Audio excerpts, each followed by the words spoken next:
خدا کی پہچان کرانے کے لیے بعض اوقات جیسے ابراہیم علیہ السلام نے قوم کی صحیح پہچان کروانے کے لیے اسلوب حکمت اختیار کیا کہ تارے نکلے تو کہا قوم کو سمجھانے کے لیے ہو نہ ہو ہمارا تمہارا معبود اور رب ایک ہی ہو سکتا، اس لیے کہ اندھیری رات کے اندر میں کتنے کیسے دل کو لبھانے والے تارے کالے آسمان پر نظر آ رہے ہیں۔ جب چاند نکلا تو کہا کہ یہ تو تاروں کی روشنی ختم ہو گئی، ہو نہ ہو یہ چاند ہمارا رب اور معبود ہو سکتا ہے۔ کون سا اسلوب اختیار کیا کہ نعوذ باللہ ابراہیم علیہ السلام کے یہ شرک کے جملے تھے، لا یعذ باللہ۔ اور پھر کیا یہ ہوا تو قرآن مجید میں اللہ تبارک و تعالیٰ نے نعوذ باللہ شرک کے جملوں کو استعمال کیا۔ یہ تو انسانوں کی بےخودگی ہے اور جہالت ہے ان کی، مسلمانوں کی، کہ جو اس انداز کے عمل کو وہ شرک کہتے ہیں۔ قدم بوسی کو دیکھا تو شرک، بزرگوں کے آستانوں پر عظمت کے ساتھ میں جا کر کھڑا ہوا تو شرک۔ ارے تو کتنا بڑا مشرک بنا ہوا ہے کہ تو جھکتا کیوں نہیں؟ اس لیے کہ تیرا تکبر جھکنے نہیں دیتا، اور جھکنا ہی تو اللہ تعالیٰ کی طرف سے بنی آدم کا امتحان ہے۔ اور جو جھکے وہ فرشتے بنے اور فرشتے رہ گئے، اور جو حکم خدا پر نہ جھک سکے، اس حکمت کو نہیں جان سکے، وہ فرشتوں کا استاد بن کر بھی راندے درگاہ ہو گیا، مردود اور لعین اور شیطان بن گیا۔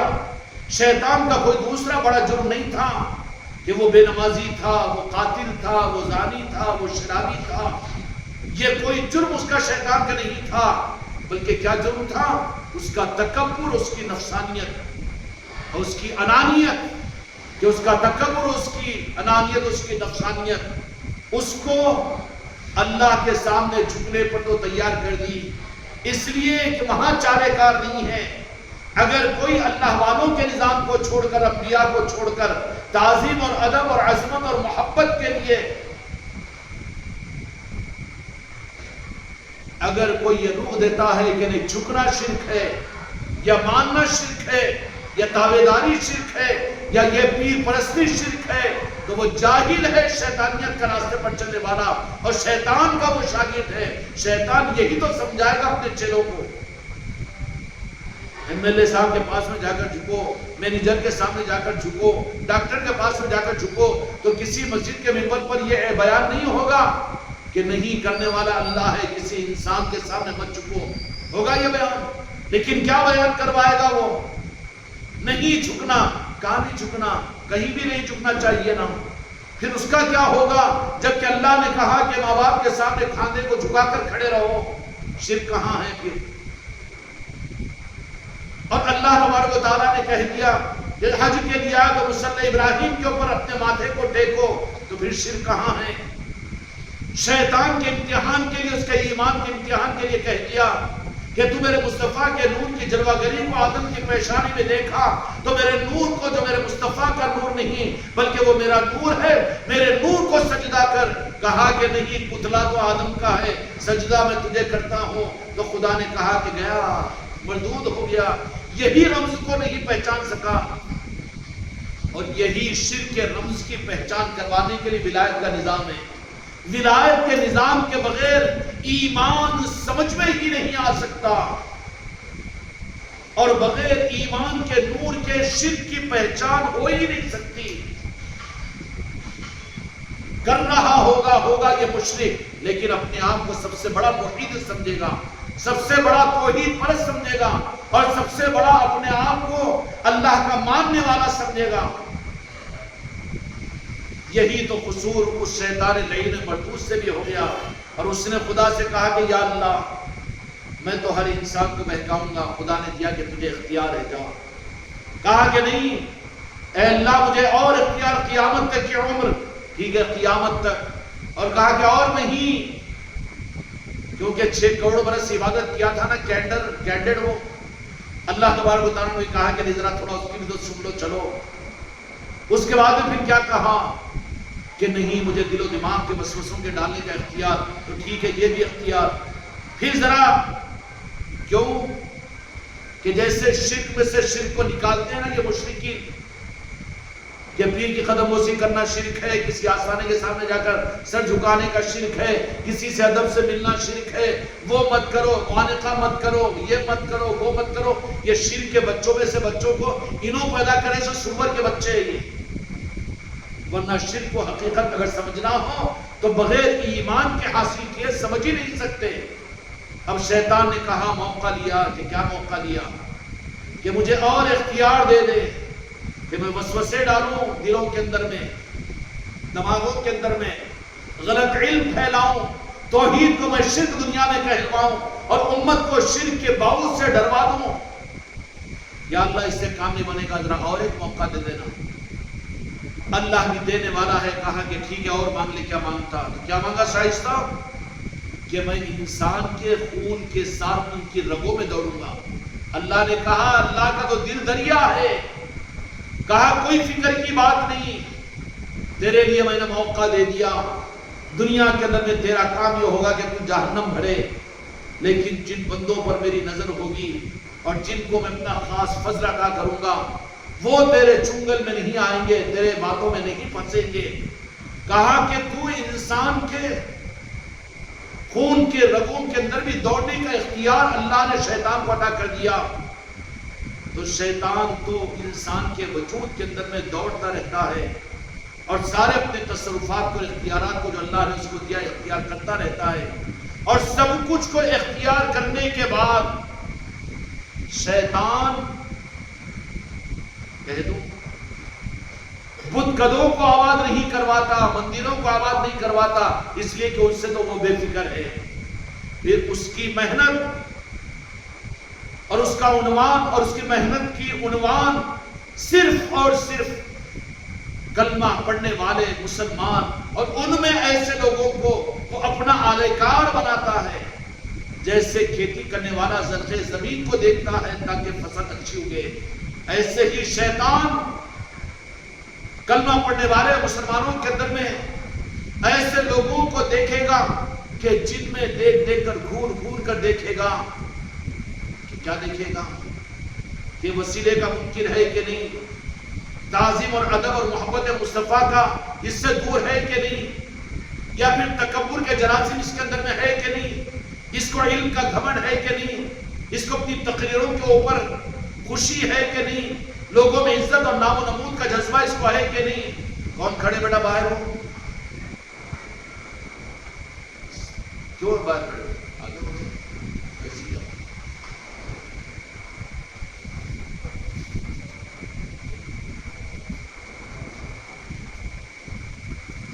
ایسے لوگوں کو ڈھونڈے گا کہ جس کے دل کے اندر میں شیطانیت کے راستے پر جانے والے، صرف ان لوگوں کو چنے گا کلمہ پڑھنے والوں میں سے.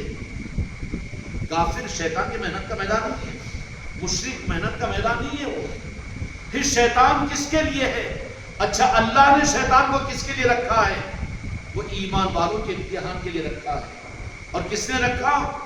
اللہ ہی نے رکھا. اور آگے وعدہ فرما دیا کہ میرے فضل والے بندے تیری چنگل میں نہیں آئیں گے، میں ان کو بچا لوں گا. تو پھر تو دھاڑے مار مار کر رونا شروع کیا تو پھر تو میری محنتیں بیکار ہو جائے گی. وہ کون ہوں گے؟ اہل فضل بندے ہوں گے. وہ کیا انبیاء، شہداء؟ اہل فضل بندے کون ہوں گے؟ جن پر خدا کا فضل ہوا. اور خدا کا فضل جن کے اوپر ہوتا ہے ان کی پہچان کیا ہوتی ہے؟ کہ ان کے قلب کے اندر میں تکبر نہیں ہوتا، انابت، رب رسول اور عاجزی کے ساری ہوتی ہے. اس لیے شیطان کو ان بندوں سے بڑی چل ہوتی ہے کہ جن میں تکبر کے بجائے انابت ہوتی ہے، عاجزی ہوتی ہے، تعظیم ہوتی ہے، محبت ہوتی ہے، اور پھر وہ تعظیم کے قابل ہوتے ہیں. پوری شیطان کی محنت کا سارا رخ شیطان کا ایسے قلوب والوں کو وہ عنوان بنا کر محنت کرتا ہے. کیسے قلوب؟ جو متکبر ہے، ہاں بے فکر ہے، ٹینشن کی بات نہیں، اپنے ہی ساتھی ہے. جو انانیت والا، تکبر والا، غر کرنے والا، انہیں جہنمی، انہیں بے نمازی، اور انہیں بے دین، انہیں کافر، انہیں مشرک، انہیں بدعتی، اور انہیں وہابی، انہیں نجدی، انہیں بولتا کہ ہاں یہ تو میرا ہی پارٹنر ہے. جتنوں کی زبان ہے، جتنے ممبروں کے اوپر جو کچھ یہ ہو رہا ہے نا، یہ شیطان کے نمائندے ہیں. ان سے شیطان مطمئن رہتا ہے. کیوں؟ کہ جو کام میرا تھا وہ تو میرے ساتھی ہیں، جن کی زبانوں پر شرک کے فتوے ہو اور جن کے دلوں کے اندر میں شرک کے قدم قدم پر خطرات ہو، جو حب رسول اور عظمت رسول اور تعظیم رسول کو یا پنجتن پاک کی تعظیم اور عظمت کو اور غوث و خواجہ اور اولیاء کے نظاموں کو، جن کو شرک نظر آئے کہ نظاموں کے اندر میں حقیقت میں کلی طور پر ان کی پہچان یہ ہے کہ وہ شیطان کے ساتھی ہیں. کیا ہے؟ کام پورا کر چکا، نمٹا چکا کہ کیا بولتے اس کو، جس پر قابو پا لیا اس کو کیا بولتے، نمٹا لیا، وہ اپنا بنا لیا اور اس کو اپنی کسٹڈی میں لے لیا. نو ٹینشن، ان سے ٹینشن نہیں، ان سے. اور شیطان کی محنت، اچھا شیطان کی محنت کو نہ سمجھے تو ولایت کی محنت سمجھ میں کہاں آئے گی. اندھیرا ہی اگر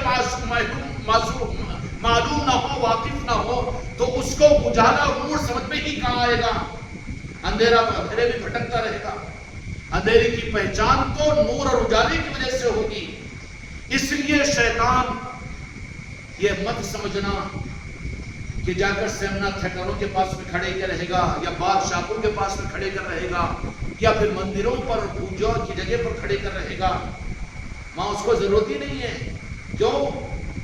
ہائی جیک کر چکا ہے، ان کو تو ہائی جیک کر چکا ہے.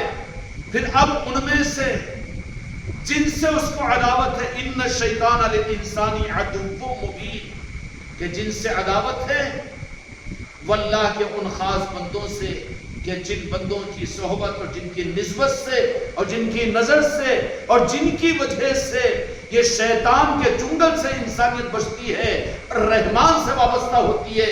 اصل ان کی نظروں میں دشمن شیطان کی نظروں میں وہی ہوتا ہے. اب راست تو شیطان آ کر اتنی تو کھل کر آ کر ہاتھ پکڑ کر لے جانے کی طاقت نہیں دیا اس کو. ہاں خون میں دوڑ لگا سکتا ہے، دماغوں میں وسوسے ڈال سکتا ہے، کانوں میں گانے سنا سکتا ہے اور دلوں میں وسوسے پیدا کر سکتا ہے. یہ کرے گا. اور کام پٹانے کے لیے بولتے نا دادا گیری کی زبان میں، کام پٹا دیا میں تو اس کا.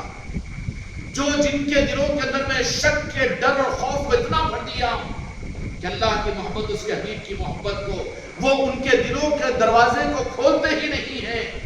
خدا کو انہوں نے صرف ظالم اور جابر اور جہنم کا پیدا کرنے والا ہی سمجھا. خدا کی محبت کا راستہ، اس کے محبوب کی محبت کا راستہ، اہل بیت اور پنجتن پاک اور اولیاء، ان کی محبتوں کے راستوں کو ایسا کام پٹاتا ان گیملروں سے کہ ان ساری چیزوں کو نزدیک مت جاؤ کہ ان شرک ہو جاتا ہے.